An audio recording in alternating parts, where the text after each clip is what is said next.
सभी छात्रों को मेरा प्यार भरा नमस्कार।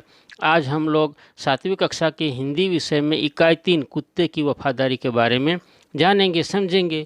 तो इस कहानी का लेखक है लल्लू भाई रबारी। प्रस्तुत कहानी में लेखक ने अपने स्वामी के प्रति जानवर की वफादारी को उजागर किया है। कभी कभी जल्दबाजी में काम करने से पछताने की नौबत आ जाती है। लेखक ने यह बात कुत्ते और बंजारे की इस कहानी के माध्यम से बताई है। उत्तर गुजरात के पाटन जिले में राधनपुर नाम का एक छोटा सा नगर है।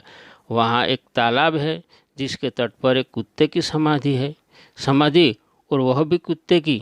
यह जानकर आश्चर्य होगा ही। उसके पीछे एक सुंदर और हृदय को हिला देने वाली कथा है।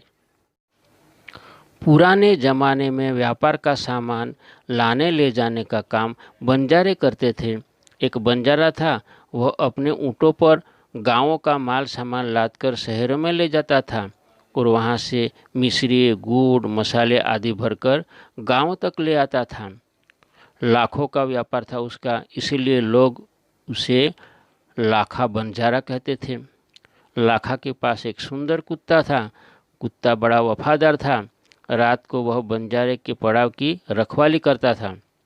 अगर चोर लुटेरे पड़ाव की तरफ आते दिखाई देते थे तो कुत्ता भौंक भौंक कर उन्हें दूर भगा देता था। बंजारा अपने कुत्ते की वफादारी से बहुत खुश था।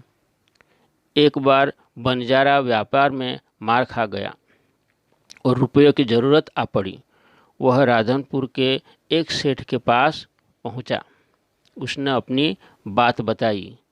सेठ ने कहा, रुपये तो मैं दे दूंगा, मगर उसे के बदले में तुम क्या गिरवे रखोगे? लाखा बोला, सेठ जी, मेरे पास फूटी कौड़ी भी नहीं है। मैंने व्यापार में सब कुछ खो दिया है। मेरी जबान पर विश्वास रखें और मुझे रुपये दे दीजिए।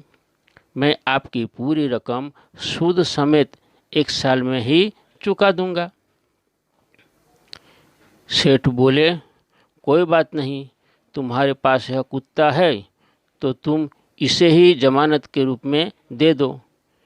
जब तुम सारे रुपये लौटा दोगे तब मैं भी कुत्ता तुम्हें वापस दे दूंगा। बंजारे को दुख तो बहुत हुआ अपने कुत्ते को देने में, मगर कोई चारा नहीं था। रुपये लेकर वह चला गया। कुछ दिन बीते। एक बार सेठ के यहाँ चोरी हुई। कुत्ते ने चोरों का पीछा किया। दूर जंगल में जाकर चोरों ने सारा माल सामान जमीन में गाड़ दिया और वहाँ से 9-2-11 हो गए। कुत्ता वहाँ भौंक भौंक कर सेठ को बताने लगा कि लुटेरे आपकी दुकान को तोड़कर माल उठा ले गए हैं। सेठ तो हक्का बक्का ही रह गए। कुत्ता सेठ की धोती पकड़कर आगे खींचने लगा। सेठ कुत्ते के पीछे पीछे चलने लगे। जहाँ चोरों ने माल छिपाया था वहाँ जाकर कुत्ता अपने पैरों से मिट्टी खोदने लगा। थोड़ा ही खोदने पर सब सामान निकल आया। सेठ की खुशी का कोई पार नहीं था। वह कुत्ते को प्रेम से थपथपाने लगा। कुत्ते की वफादारी पर वह मुग्ध हो गया।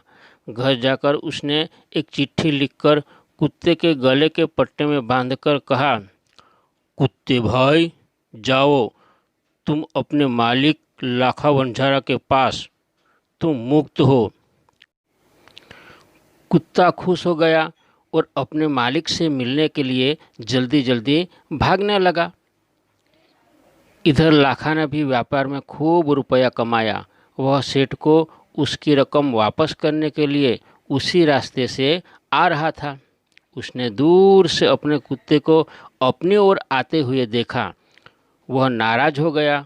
सोचने लगा कि कुत्ते ने मेरी जबान काट ली है, उसने बेवफाई की है।